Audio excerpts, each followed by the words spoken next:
नमस्कार। Hello doctor के इस खास एपिसोड में आप सभी का बहुत बहुत स्वागत है। आज स्टूडियो में हमारे साथ दो खास मेहमान मौजूद हैं। दोनों ही किसी परिचय के मोहताज नहीं हैं। रुक्मणी बिरला हॉस्पिटल जयपुर से डॉक्टर आशीष शर्मा और डॉक्टर ललित मोदी, आप दोनों का बहुत बहुत स्वागत। सर, कब एक मरीज को ये समझ जाना चाहिए कि अब ये जो दर्द है उसका वो गंभीर होता जा रहा है, उसको इमीडिएटली डॉक्टर के पास जाना चाहिए? अमूमन ये देखा जाता है कि हम उसको इग्नोर करते चले जाते हैं। एक पेन किलर बाज़ार में मिलता है, किसी भी मेडिकल शॉप पे जाके उसको सालों तक खाते रहते हैं। ये टेंडेंसी है ज़्यादातर भारतीयों की, हमें इसको स्वीकार करने में बुरा भी नहीं मानना चाहिए। तो कब ये इंडिकेशन आता है कि अब ये वो समय है कि मुझे डॉक्टर के पास जाना चाहिए? देखिए, जोड़ों में दर्द जो होते हैं उसके दो मेन कारण हैं। पहला जो होता है वो है ट्रॉमा। अगर चोट के कारण है तो डेफिनेटली हमको इमीडिएटली डॉक्टर को कंसल्ट करना चाहिए अगर इंटेंसिटी ऑफ ट्रॉमा ज़्यादा है। बट अगर इंटेंसिटी ऑफ ट्रॉमा कम है और हल्का जर्क आया है तो हम 5 to 7 डेज अपने कुछ ice pack, rest, crepe bandage, इन चीज़ों को अप्लाई करके वेट कर सकते हैं। बट अगर 7 दिन के बाद भी हमको आराम नहीं आ रहा तो डेफिनेटली हमको डॉक्टर का ओपिनियन लेना चाहिए, क्योंकि कई बार ऐसा होता है कि वो जो माइनर इंजरीज होती है उनमें भी हमारे घुटनों में या अदर जॉइंट्स में कुछ लिगामेंट्स की या कुछ मेनिस्कस की इंजरी हो सकती है। अगर उन इंजरी को हम टाइमली डायग्नोज कर लें तो हम बड़ी आसानी से कुछ फिजियोथेरेपी से और कुछ स्पेशल प्रिकॉशन रख के उन चीज़ों को आराम से हम हमेशा के लिए फ्री हो सकते हैं। बट अगर इन्हीं इंजरी को इग्नोर कर दिया जाए तो आगे जाके कई बार इन तकलीफ़ों के लिए हमको कई बार कुछ ऑपरेशन की ज़रूरत भी पड़ जाती है और दिक्कत और ज़्यादा बड़ी हो सकती है। जैसा भी हमने पहले चर्चा की कि तेज़ी से लाइफस्टाइल बदल रही है, जो हमारे जॉइंट्स के दर्द हैं उनमें और मरीजों की संख्या लगातार तेज़ी से बढ़ती हुई जा रही है कि अलग अलग समस्याएं एक एक करके सामने आ रही है। तो क्या इसका आखिरी पड़ाव सर्जरी ही है? एक पेशेंट के दिमाग में ये बात रहती है कि मेरे को सर्जरी करानी पड़ेगी, मैं जाऊंगा, ऐसा तो नहीं होगा कि मेरे नी बदल दी जाएंगी या मेरे शोल्डर्स को कुछ ऐसा ऑपरेशन किया जाएगा। क्या मेडिसिन से इस तरह के दर्द को रोका जा सकता है?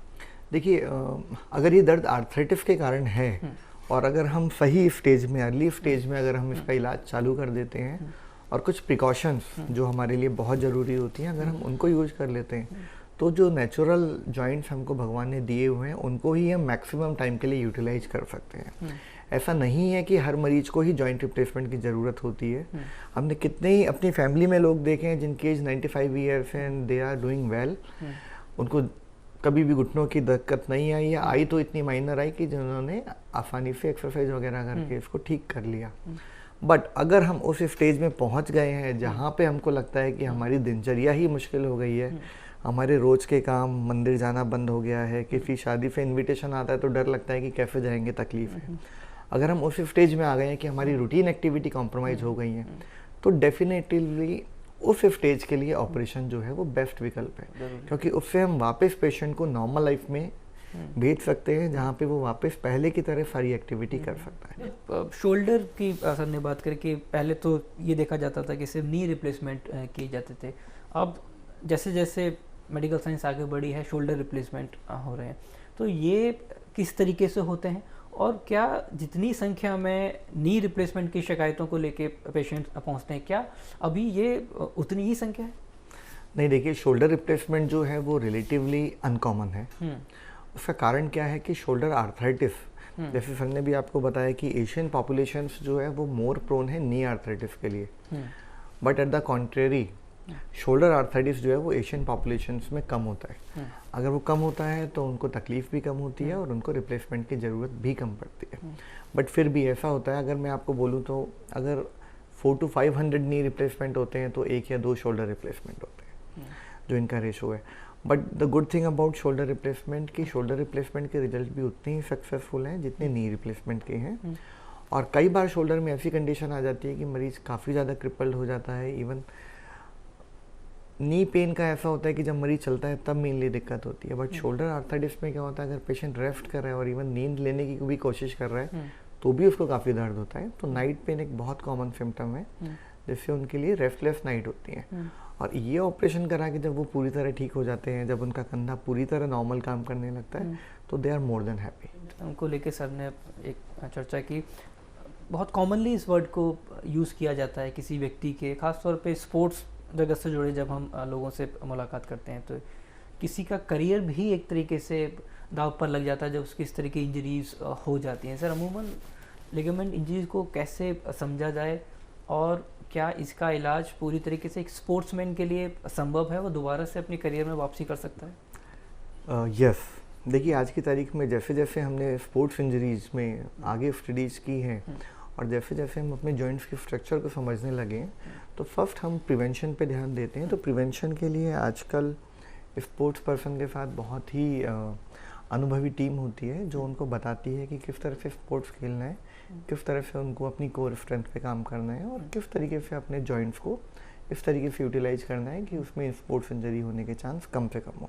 तो बेसिकली ये ओवर यूज इंजरीज जो होती हैं उनको रोकने के लिए ये चीज़ें आजकल काफ़ी कॉमन होती हैं। बट फिर भी कई बार ऐसा होता है कि फुटबॉल खेलते खेलते सडनली ऐसा हुआ कि 2 प्लेयर्स में कोलिजन हुआ, सडनली नी ट्विस्ट हुआ और उनके लिगामेंट्स जो हैं वो डैमेज हुए। तो डेफिनेटिवली अगर कोई फुटबॉल प्लेयर है और उसके नी का लिगामेंट डैमेज हो गया तो उसके लिए खेलना बड़ा मुश्किल है। तो ऐसे में हमेशा ऐसा पहले माना जाता था कि स्पोर्ट्स इंजरी यानी लिगामेंट इंजरी अगर हो गई तो अब वो अपनी लाइफ में दोबारा परफॉर्मेंस के साथ नहीं खेल सकता। बट अब ऐसा नहीं है। क्यों? क्योंकि आज की तारीख में लिगामेंट्स अगर डैमेज हो जाते हैं तो उसके लिए काफ़ी एडवांस टेक्निक आ गई है, जिससे इवन एक छोटे से दूरबीन के ऑपरेशन से उन लिगामेंट्स को वापस से या तो रिपेयर कर दिया जाता है या दोबारा बना दिया जाता है, जिससे वो वापस फंक्शनल हो जाते हैं और वापस अपनी नॉर्मल लाइफ जी सकते हैं। इसके अलावा लिगामेंट्स के अलावा नी में काफ़ी सारी स्ट्रक्चर्स हैं, कार्टिलेज है, मेनिस्कस है। तो हर चीज़ के लिए आज के तारीख में बहुत एडवांस ट्रीटमेंट अवेलेबल है और लकीली इंडिया में आज की तारीख में वो सारी सुविधाएं उपलब्ध हैं जो वर्ल्ड वाइड अवेलेबल हैं। तो इसलिए हम विद कॉन्फिडेंस पेशेंट को कह सकते हैं कि यस, जो भी प्रॉब्लम स्पोर्ट्स इंजरी हुई है, अगर आप प्रॉपरली इंस्ट्रक्शन फॉलो करोगे, अगर सर्जरी की नीड है, अगर अपन उसके थ्रू पास करते हैं तो डेफिनेटिवली हम वापस अपने स्पोर्ट्स करियर को वापस गेन कर सकते हैं। सर नई तकनीकों की बात करते हैं, सर क्या क्या कुछ नई टेक्निक्स हैं जो अब इस क्षेत्र में आ चुकी हैं जिनके साथ में बहुत आसान हो चुका है किसी भी पेशेंट के लिए या यूँ कहूँ उस व्यक्ति के लिए जो कि किसी स्पोर्ट्स इंजरी का सामना कर रहा है? देखिए, जैसे हम बात करते हैं कि जब भी नी में इंजरी होती है तो अपने जो वॉशर या कुशन्स, जिसको हम मेनिस्कस बोलते हैं मेडिकल लैंग्वेज में, वो काफ़ी कॉमनली इंजर होती है। तो हमेशा पहले ऐसा होता था कि वो मेनिस्कस जो डैमेज होता था हम उसको ट्रिम करके हटा दिया करते थे। बट साइंस के एडवांसमेंट के साथ हमने ये सीखा कि ये टिश्यू भी ऐसा है जिसमें हम रिपेयर करेंगे तो इसमें हील होने की संभावना है। कैसे फीलिंग को बढ़ाया जाए, क्योंकि गॉड ने ये टिश्यू ऐसा बनाया है जिसकी ब्लड सप्लाई इतनी फ्लो है कि अगर मैं आपको एग्जांपल दूं कि अगर हमारे स्किन में अगर कोई स्टिच लगते हैं तो 10 to 12 डेज में हील हो जाते हैं। बट अगर मेनिस्कस में स्टिच लगते हैं तो उसको हील होने में 9 मंथ लगते हैं। बट फिर भी इस चीज़ का हीलिंग पॉसिबल है और इस हीलिंग को कैसे बढ़ाया जाए, साइंस ने ये सब चीज़ समझी है।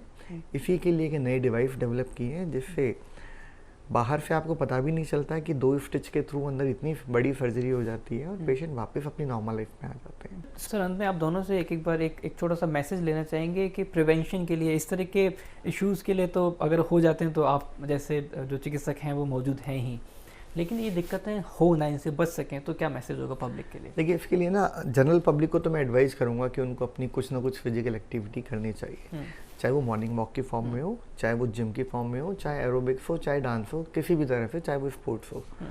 और स्पोर्ट्स पर्सन के लिए मैं बोलूँगा कि उनके लिए सबसे इम्पॉर्टेंट है कि गेम्स में जाने से पहले उन्हें वार्म अप होना ज़रूरी है। हाइड्रेशन उनके लिए इम्पॉर्टेंट है अगर वो आउटडोर गेम खेल रहे हैं। प्लस जब उनका एक्टिविटी हो जाता है उसके बाद भी उनको अपनी मसल्स को वापस स्ट्रेच करना चाहिए जिससे वो वापस रेस्टिंग फेज में आ जाए।